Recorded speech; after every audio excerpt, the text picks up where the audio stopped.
The reason I've been emotionally distant is because I have a secret child my husband knows nothing about. My boyfriend Trey sent me a breakup text at 3 a.m. on a Wednesday after 2 years together. The message said he needed space to find himself and we wanted different things. We had been planning to move in together after my lease ended in August. We had already started looking at apartments and discussing furniture. 2 weeks before the text, I had bought him a Tissot watch for our 2-year anniversary. He wore it every single day and constantly posted photos of it. The day after the text, I called him twice just to mess with this clown. Both calls went straight to voicemail, which was hilarious. I sent 3 texts asking if we could talk. I checked his social media. He had unfriended me on Facebook and made his Instagram private. Classic move from someone who thinks he's such a genius. Thursday morning, my coworker Yasmin showed me something on her phone during our coffee break. Look where Trey is right now. She held up Instagram stories from him, clearly thinking this was exciting news to share with his girlfriend. The location tag read Barcelona, Spain. The first story showed a hotel room with 2 separate beds and expensive bedding. The second showed breakfast with 2 coffee cups and pastries. The third showed Trey wearing my anniversary watch, smiling directly at whoever was taking the photo. I recognized the hotel immediately. We had bookmarked it 6 months earlier when planning a trip we never took. The same trip we had researched together for weeks, comparing flight prices and reading reviews.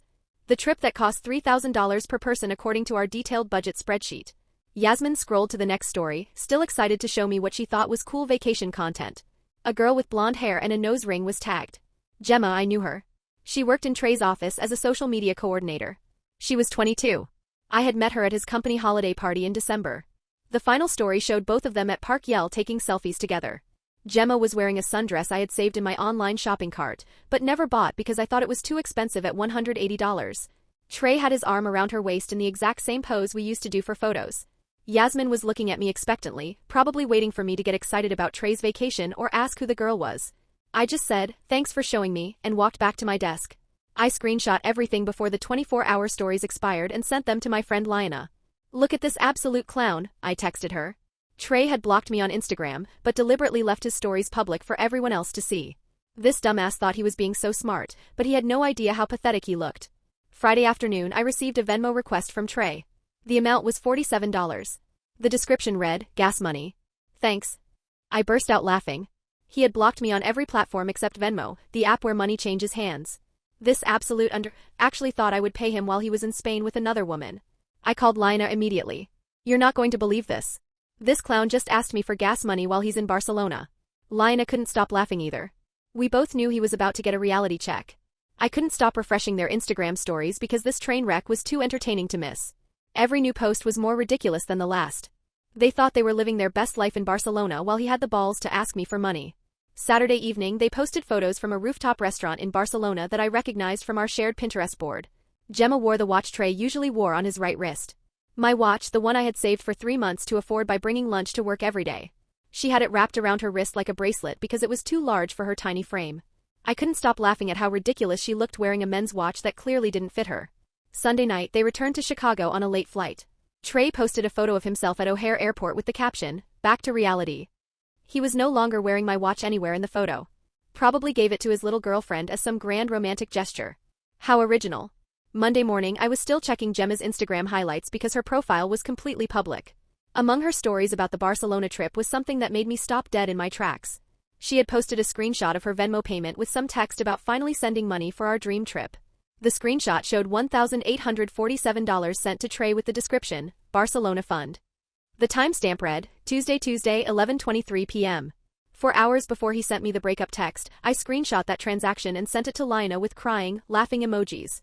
This absolute genius had left a paper trail of his entire scheme. Thursday morning, exactly 1 week after the breakup text, I received another Venmo request, this time for $23. The description read, "Coffee run, you know you want to."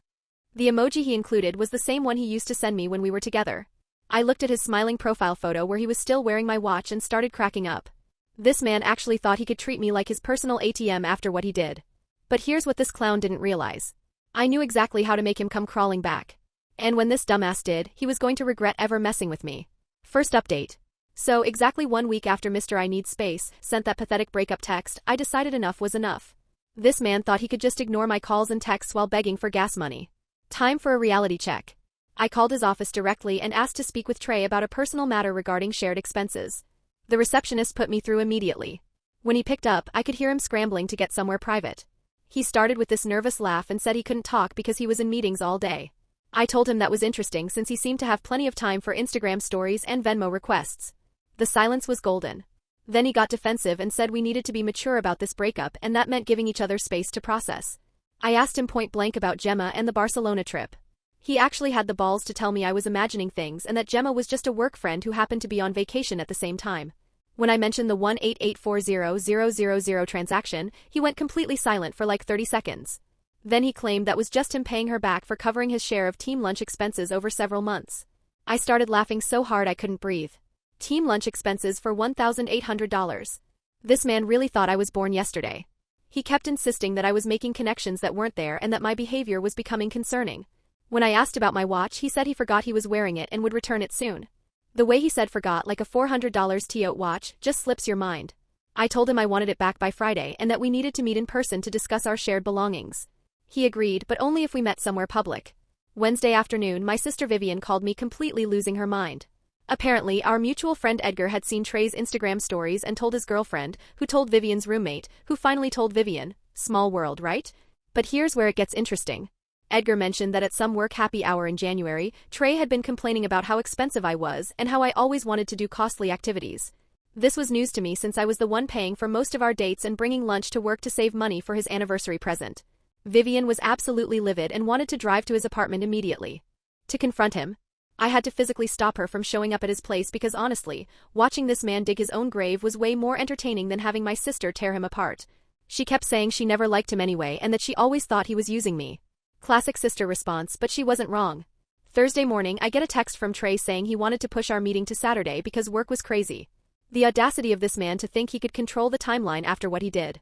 I told him Friday at 6 p.m. at that coffee shop near his office, or I'd be happy to discuss everything publicly at his workplace instead. Suddenly, his schedule opened up. But wait, it gets better. Thursday afternoon, I'm at Target buying basic necessities when I run into Gemma in the makeup aisle. This girl sees me, freezes like a deer in headlights, and then actually tries to hide behind a display of foundation. I walked right up to her and said we should probably talk since we apparently have so much in common now. She immediately started apologizing and saying she had no idea Trey had a serious girlfriend until after they got back from Barcelona. I asked her how that was possible since she met me at the company holiday party in December. She claimed she thought I was just some random date and that Trey told her we had broken up months ago.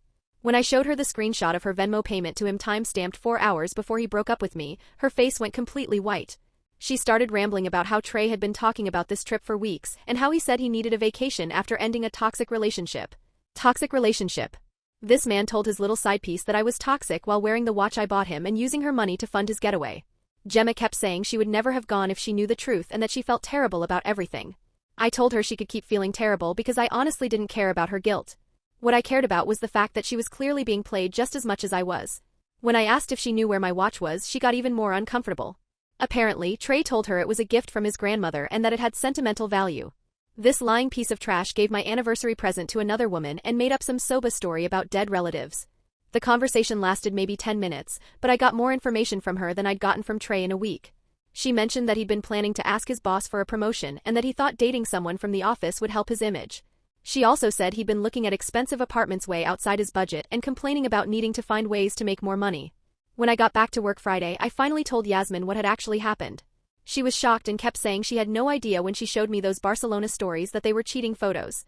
She felt terrible for being so excited about showing me Trey's vacation when he was actually there with another woman. I told her it wasn't her fault. She had no way of knowing he just dumped me via text. When I got home, I called Vivian and told her everything. She immediately started connecting dots that I hadn't even considered. Dre had been asking me about my savings account balance and my promotion timeline at work. He'd been really interested in my family's financial situation and whether my parents would help with a down payment on a house. Vivian reminded me that just last month he'd suggested I should look into higher paying jobs and maybe ask for a raise. Everything started making sense in the worst possible way. This man hadn't just decided he needed space to find himself. He'd been actively planning his exit strategy while figuring out how to upgrade his entire life situation. The Barcelona trip wasn't some spontaneous romantic getaway. It was a calculated test run with someone who could potentially advance his career and fund his lifestyle in ways I apparently couldn't. Friday finally arrives and I'm sitting in that coffee shop watching Trey walk in 15 minutes late, looking like he'd rather be literally anywhere else. He sits down and immediately launches into this prepared speech about how we want different things and how he thinks we'd both be happier with other people. I let him finish his entire monologue before I pulled out my phone and showed him every screenshot I'd taken. The Barcelona trip photos, Gemma's Venmo payment, his Instagram stories, the works. He started claiming that I was stalking him and violating his privacy by screenshotting his public social media posts. When I brought up my conversation with Gemma, he completely lost it and said she had no right to discuss their private business with me. Then came the real kicker. I asked him point blank if he'd been planning this for weeks. He actually tried to gaslight me by saying I was being paranoid and creating conspiracy theories. When I mentioned what Gemma told me about him, claiming we'd broken up months ago, he said she must have misunderstood because she's young and dramatic. This man really blamed a 22-year-old for his own lies. I told him I wanted my watch back immediately and he claimed he'd left it at home. Such a convenient excuse. When I said I'd wait while he went to get it, he said he couldn't because he was having dinner with his parents and they were expecting him. I asked if his parents knew about his Barcelona vacation and his new girlfriend. The silence told me everything I needed to know. We argued for another 20 minutes and got absolutely nowhere. He kept deflecting and making excuses while I kept presenting facts. Finally, I told him he had until Sunday to return my watch and figure out how he was going to handle this situation like an adult. As I was leaving, he actually had the nerve to ask if I was going to pay that Venmo request for the coffee money. That night, I'm venting to Vivian about the whole disaster when she drops something on me that changes everything. Apparently, her friend Justin works in HR at a company that does business with Trey's firm. Vivian mentioned our situation to Justin, who said there have been rumors about inappropriate office relationships at Trey's company recently. Nothing confirmed, but enough workplace gossip that HR has been paying attention. Suddenly, I realized that Trey isn't just some dumbass who thought he could play two women at once. He's potentially risking his entire career for this little office romance. And if there's one thing I've learned about men like Trey, it's that they get really desperate really fast when their professional reputation is on the line. Sunday comes and goes with no word from him about my watch. Monday morning, I wake up to 3 missed calls and 2 voicemails from numbers I don't recognize. The first voicemail is Trey using what sounds like his friend's phone asking me to please call him back because we need to discuss something important. The second voicemail is from a different number, also clearly Trey, saying he has my watch and wants to return it, but needs to explain something first. The desperation in his voice tells me everything I need to know. Whatever game this man thought he was playing, he's finally starting to realize that he's not the only one who knows how to play it. Reddit, I have a feeling this clown is about to find out exactly what happens when you underestimate the wrong woman. Stay tuned because Wednesday's conversation is going to be very interesting. Second update, I cannot even begin to describe what went down yesterday. You guys told me to prepare for the worst and I thought I was ready. But this absolute train wreck of a human being managed to surprise even me. Grab your popcorn because this is going to be long. So Wednesday finally arrives and I'm sitting in my car outside that same coffee shop, watching Trey pace back and forth on the sidewalk for 10 minutes before I even got out. When I walked up, he immediately started with this whole spiel about how grateful he was that I agreed to meet and how he'd been thinking about everything I said. I cut him off and told him I didn't come here for his gratitude speech. I came for my watch and an explanation for why he thought sending me Venmo requests while gallivanting around Europe was acceptable behavior. He pulled out this small jewelry box from his jacket pocket and set it on the table between us. The audacity of this man to present my own property like it was some generous gift he was bestowing upon me. He started explaining that the whole Barcelona situation was complicated and that I didn't understand the full context. According to Trey, Gemma had been planning this vacation for months and invited him as a friend when her original travel companion canceled. He claimed he only agreed to go because he thought we were having problems and he needed perspective on our relationship. When I asked why he didn't mention any of this before breaking up with me, he said he didn't want to hurt my feelings by telling me he was having doubts. He insisted that nothing romantic happened between them until after we officially broke up, which technically was true since he waited a whole 4 hours between taking her money and sending me that text. When I brought up the watch situation, he got defensive and said Gemma had admired it during their trip, and he let her wear it temporarily because she forgot to bring jewelry. He claimed he never intended for her to keep it and that he got it back as soon as he realized I was upset about it. I asked him point blank why he told Gemma that we'd broken up months ago and that I was his toxic ex. His face went completely red and he started stuttering about how Gemma must have misunderstood something he said. He tried to convince me that he would never talk badly about me to anyone, especially not someone from his workplace. When I mentioned that I had direct quotes from Gemma about their conversations, he started getting agitated and said she was probably trying to cause drama between us. Every time I presented facts, he had some elaborate explanation that technically wasn't impossible, but was obviously complete He kept insisting that he cared about me and never meant for things to happen this way. When I asked why he was requesting money from me if he cared so much, he actually said the Venmo requests were his way of maintaining contact because he missed talking to me. That's when something clicked in my brain and I started thinking about all the times over the past 6 months that Trey had asked me for money. The $800 for emergency car repairs that couldn't wait until his next paycheck. The $450 for his portion of his friend's bachelor party because his salary was delayed due to payroll issues. The $320 for urgent dental work that his insurance wouldn't cover until the new policy year started. The $600 for helping his parents with their mortgage payment when his dad was between jobs. Every single time he'd had some perfectly reasonable explanation for why he needed cash immediately and couldn't wait for his own income. Every single time I'd believed him and transferred money without question because that's what you do for someone you love and trust. I had never once asked for proof of these expenses or questioned why his financial emergencies always seemed to coincide with my paydays. I asked him directly how much money I'd given him over the past year and watched him get uncomfortable for the first time during our conversation. He started claiming that those were loans and that he'd always planned to pay me back once his financial situation stabilized. When I pointed out that he'd never once mentioned repayment timelines or even acknowledged the amounts as debts, he said he assumed I understood that he would take care of it eventually. But here's where it gets really interesting. During my conversation with Gemma at Target, she'd mentioned that Trey had been incredibly generous during their Barcelona trip and had insisted on paying for everything despite her offering to split costs. She'd also mentioned that he bought her parents expensive gifts when they visited her family the weekend before the trip, including a $400 bottle of wine for her father and a designer handbag for her mother. I started doing math in my head and realized that over the past 6 months, I'd given Trey close to $3,000 for various emergencies and expenses. Money that he'd never paid back or even mentioned again after receiving. Money that he'd apparently been using to fund his lifestyle and impress other people while telling me he was financially struggling. When I brought this up, he immediately became defensive and started claiming that I was trying to make normal relationship support sound sinister. He said that couples help each other financially and that it was petty to keep track of every dollar. He insisted that he would have done the same for me if our situations were reversed and that my focus on money was making him uncomfortable. I told him that what made me uncomfortable was realizing that he'd been lying about financial emergencies to extract money from me while simultaneously funding romantic gestures for another woman.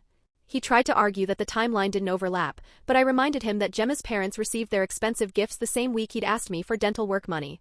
He started accusing me of being vindictive and trying to ruin his life over what he called misunderstandings about money. I pointed out that there was nothing misunderstood about him requesting cash for fake emergencies while planning a romantic getaway funded by his coworker. He claimed I was focusing on details instead of seeing the bigger picture, which was that our relationship had problems and we both needed space to figure things out. When I asked what problems he was referring to since he'd never mentioned any to me before that night, he started listing complaints I'd never heard before. Apparently, I was too controlling because I liked making plans in advance. I was too expensive because I enjoyed going to nice restaurants occasionally. I was too serious about the relationship because I talked about our future together. Every single thing he was complaining about were things he'd actively participated in and encouraged when we were together. But the really rich part was him calling me expensive when I'd been subsidizing his lifestyle for months without realizing it. This man who'd been crying poverty and asking for emergency loans was now claiming that I was financially demanding. The cognitive dissonance was absolutely stunning. He tried to rewrite our entire relationship history to justify his behavior. According to Trey, he'd been feeling trapped for months, but didn't know how to bring it up because I wouldn't have listened. When I asked for specific examples of times I refused to listen to his concerns, he couldn't give me any. He just kept saying I should have known he was unhappy and that healthy relationships shouldn't require constant communication about problems. When I pointed out that healthy relationships also shouldn't require one partner to lie about financial emergencies to extract money from the other, he got angry and said I was being manipulative by bringing up financial support that he'd never actually asked for. Except I had screenshots of every single Venmo transaction and text message conversation where he'd explained his various urgent needs for cash. After 2 hours of this circular nonsense, I was completely done. I took my watch, told him I never wanted to see him again, and started walking toward my car. That's when he actually grabbed my arm and said we weren't finished talking. I turned around and told him that if he ever touched me again without permission, our next conversation would be happening in front of a police officer. He immediately backed off and started apologizing, claiming he was just frustrated and didn't mean anything by it. When I got home, I called my parents because I needed to talk to someone who'd known me longer than Trey had. My mom answered and could immediately tell something was wrong. I told her everything. She listened without interrupting and then asked me one question. She wanted to know if I truly believed this behavior came out of nowhere or if there had been signs I'd ignored because I wanted the relationship to work. That question hit me like a freight train because honestly there had been signs, so many signs that I'd rationalized or dismissed because I thought they weren't worth fighting about. My dad got on the phone and asked what I planned to do next. I told him I honestly didn't know because part of me wanted to expose everything publicly and part of me just wanted to move on and forget this ever happened. He reminded me that moving on didn't mean accepting unacceptable behavior and that sometimes the best way to get closure was to make sure the other person faced real consequences for their actions. That night I couldn't sleep because I kept thinking about something else Gemma had mentioned during our Target conversation. She'd said that Trey had been talking about his financial goals and how he was working on improving his savings rate by cutting unnecessary expenses. The same man who'd been asking me for emergency money was apparently bragging to his new girlfriend about his fiscal responsibility. Thursday morning, I woke up to 5 text messages from Trey sent between 2 a.m. and 4 a.m. The first one was another apology for grabbing my arm and insisting that he'd never hurt me intentionally. The second was a long explanation about how stressed he'd been lately with work pressure and family expectations. The third was him claiming that he still had feelings for me and regretted how everything had played out. The fourth message was where things got really interesting. He admitted that the Barcelona trip had been a mistake and that he'd been trying to convince himself he had feelings for Gemma when really he was just scared of commitment with me. He said, seeing how upset I was made him realize that he'd been running away from something good instead of working through his issues like an adult. The fifth message was him asking if we could try couples counseling or take a break to work on ourselves individually before deciding whether our relationship was really over. This man who sent me a breakup text at 3 a.m. and immediately fled the country with another woman was now suggesting we work on our relationship. I showed the messages to Vivian, who pointed out that every single one of them was focused on what Trey wanted and how Trey felt without any acknowledgement of how his actions had affected me. Even his apologies were really just excuses wrapped in sorry-sounding language. She asked if I noticed that he hadn't actually taken responsibility for any of his choices. Everything was either a mistake, a misunderstanding, or the result of external pressure. Friday afternoon, I get a call from my mom asking if I'd heard from Trey's parents recently. Apparently, his mother had called mine asking if there was anything they should know about why Trey seemed so upset lately. His mom mentioned that he'd been acting strange since his vacation and that she was worried about him. My mother, being the diplomatic saint that she is, simply said that Trey and I had broken up and that it might be best for his parents to talk to him directly about what was happening in his life. Trey's mom also mentioned that they'd been expecting to meet Gemma soon because Trey had told them he was dating someone new from work who might be joining them for Sunday dinner this weekend. This man had been introducing his rebound relationship to his family while simultaneously texting me about couples counseling and working on our relationship. I realized that Trey wasn't just manipulating me. He was playing multiple angles at once and lying to everyone in his life to maintain whatever narrative served his purposes in the moment. His parents thought he was happily moving on with someone new. Gemma probably thought they were building something serious together. I was supposed to believe he was confused and wanted to reconcile. And his workplace was apparently investigating whether his relationship with Gemma violated company policies. But the piece that really made everything click was remembering that Gemma had mentioned Trey talking about asking his parents for financial help with a security deposit on a new apartment. The same parents who probably had no idea their son had been extracting thousands of dollars from his girlfriend for fake emergencies while planning to leave her for someone who could advance his career. The man had built a house of cards and was frantically trying to keep all the pieces from falling down. But what he didn't realize was that I was done being a playing piece in his game. Sunday dinner with his parents was going to be very interesting, especially since I was pretty sure no one in that room would have accurate information about what kind of person Trey really was. Reddit, I think it's time for this clown to learn what happens when you try to play chess with someone who's been funding your lifestyle while you practice your moves on someone else. Part 4 is going to be epic. Final update, Reddit, I'm typing this with the biggest smile on my face because this man got exactly what he deserved. You've all been waiting for this conclusion, and trust me, it delivered in ways I couldn't have planned if I tried. Buckle up, because this is going to be the most satisfying revenge story you'll read this year. So, Saturday night, I'm sitting at home trying to decide if I should just block this clown and move on or actually do something about all his lies. That's when Vivian calls me with some tea from her friend Justin, who works in HR at a company that does business with Trey's firm. Apparently, there's been a formal complaint about an employee violating workplace policies with relationships and expense reports. Someone at Trey's job has been tracking his Barcelona trip and his whole thing with Gemma. This explained why Trey was so panicked during our coffee meeting. He wasn't just worried about gossip, he was potentially getting fired. All his begging about not making things worse for him suddenly made sense. Sunday afternoon, I decided enough was enough. I drove to Trey's parents' house knowing Gemma would be there for their big family dinner introduction. I didn't have some master plan. I just wanted everyone to finally know the truth about what their precious son had been doing. His mom answered the door and seemed happy to see me. She brought me into the living room where Trey was sitting with Gemma looking all coupley while his dad asked her about her job.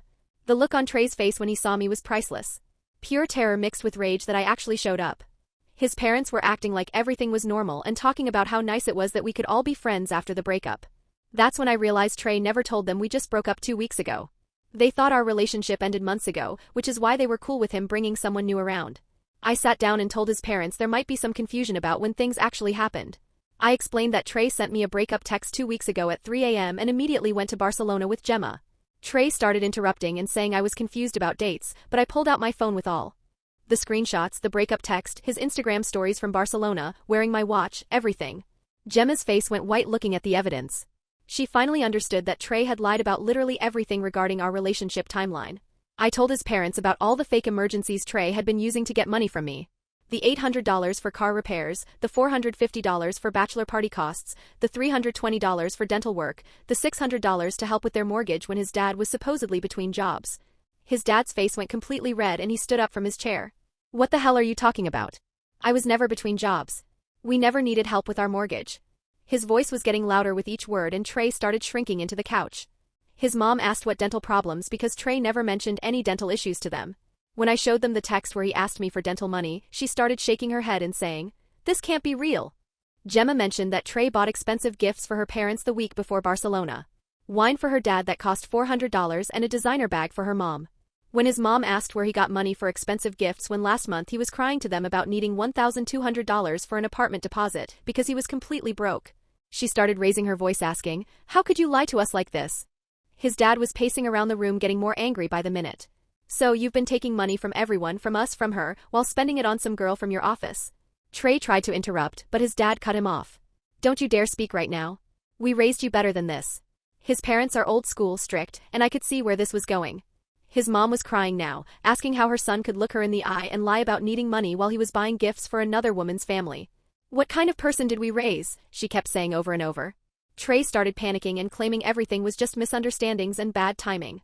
His dad exploded. "Misunderstandings? You stole money from people who love you. That's not a misunderstanding. That's theft." Gemma was sitting there in shock, asking question after question. She was putting together that every story he told was different. His mom was getting more upset with each answer.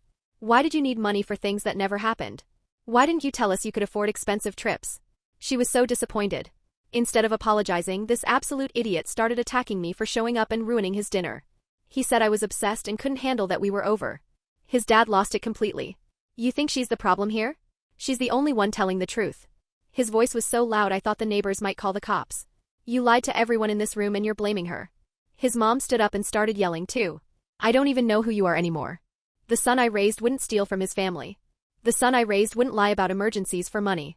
Trey tried to say it wasn't stealing because he planned to pay everyone back eventually. His dad was furious. When were you planning to pay us back? You've been lying for months." Gemma asked him directly how much money he took from other people to pay for their relationship. Trey said it was complicated and emotions don't follow money rules. His mom screamed, "Stop making excuses." His parents kept asking more questions and getting angrier with each pathetic answer. His dad wanted to know exactly how much money he owed, and Trey couldn't give a straight answer. His mom was crying, asking if he ever planned to tell them the truth or just keep lying forever. The screaming went on for almost an hour. His dad was yelling about how they didn't raise a thief. His mom was crying, asking where they went wrong. Gemma was asking if anything he told her was true, and Trey was just sitting there getting smaller and smaller as everyone realized what he really was. His mom finally told him he needed to get out of their house and not come back until he could look them in the eye and tell them the complete truth about everything he'd done. His dad said they were done giving him money for anything until he paid back every single person he'd lied to. Gemma said she couldn't even look at him anymore and left without saying goodbye. His parents told him to get his things and leave because they were too disgusted to have him in their house. Trey followed me outside trying to convince me that I'd ruined his life over money. Any misunderstandings? I told him his parents were right. He was a thief who got caught and now everyone knew what he really was. Monday morning, Gemma texted thanking me and saying she was trying to figure out if she spent money that belonged to other people. She felt sick knowing their whole relationship was built on stolen money. Tuesday, Yasmin told me Trey got put on leave from work pending investigation. Policy violations plus expense report problems were serious enough for immediate action. Wednesday, my mom called saying Trey's mother had been going through bank records all day. They calculated over $5,500 in loans and gifts he never paid back. Combined with almost $3,000 he stole from me. This man took close to $8,500 from people who trusted him. His parents are talking to a lawyer about getting their money back. They're so angry. They want to make sure he faces real consequences for what he did. The desperate texts stopped. The manipulation stopped. My phone has been silent and it feels amazing. Trey wanted to find himself. Congratulations, buddy. You found out what happens when you steal from your family while thinking you're smart enough to get away with it. Hope that Barcelona trip was worth losing everyone who ever cared about you. Update: he moved back to his parents' house because he can't afford rent without a job. They're making him pay them rent and get a part-time job to start paying everyone back. His mom told mine that they're monitoring every dollar he spends until he proves he can be trusted again.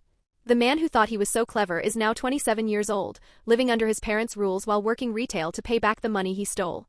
His dad makes him show receipts for everything he buys.